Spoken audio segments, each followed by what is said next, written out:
जादुई साड़ी। एक बार की बात है, एक छोटे से गांव में रजनी नाम की एक महिला रहती थी।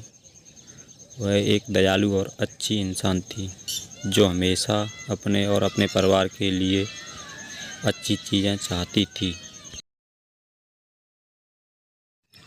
रजनी, उसका पति और एक बेटी थी, लेकिन उसकी सास शांता उसके प्रति अच्छा बर्ताव नहीं करती थी।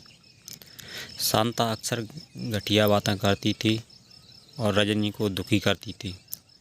एक दिन जब रजनी बाजार में घूम रही थी तो उसे एक विशेष दुकान मिली। दुकानदार एक बूढ़ा और बुद्धिमान व्यक्ति था। रजनी ने उसे कहा कि वह खुश रहना चाहती है और चाहती है कि उसके साथ अच्छी चीज़ें हो, भले ही उसकी सास निर्दयी थी। दुकानदार मुस्कुराया और उसे एक अनोखी साड़ी दिखाई। उन्होंने कहा, यह जादुई साड़ी है और यह उसके जीवन में सौभाग्य और खुशियाँ लाएगी।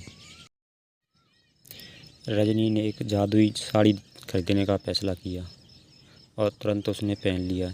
जब रजनी ने जादुई साड़ी पहनना शुरू किया तो चमत्कार हो गया।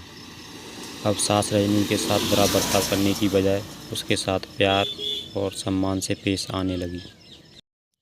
रजनी बहुत खुश थी, क्योंकि उसकी सास उसकी सबसे बड़ी समर्थक और सबसे अच्छी दोस्त बन गई थी। गांव के लोग इस बदलाव को देखकर आश्चर्यचकित रह गए। जादुई साड़ी की वजह से रजनी के परिवार में खुशियां आने लगीं। घर बहुत अच्छी जगह बन गया और रजनी का पति सफल हो गया। अब उनका घर हमेशा प्यार से भरा रहता था और सभी का आपस में मेल जोल रहता था। रजनी की बेटी एक प्यारे और देखभाल करने वाले घर में बड़ी हुई और वह बहुत खुश थी। जादुई साड़ी की कहानी दूर दूर तक फैलने लगी और लोगों को दया और क्षमा का महत्व सिखाया। रजनी बहादुरी का प्रतीक बन गई और उसने सभी को दिखाया कि दयालु होने से बड़ा बदलाव आ सकता है, चाहे चीज़ें कितनी भी कठिन क्यों ना हो। और इस तरह जादुई साड़ी के साथ मिलने वाली अच्छी चीज़ों का आनंद लेते हुए गांव हमेशा खुशहाल रहने लगा। साड़ी ने न केवल रजनी की ज़िंदगी बदली, बल्कि एक महत्वपूर्ण सबक भी सिखाया कि प्यार और क्षमा मुश्किल समय में भी खुशी और चमत्कार ला सकती है।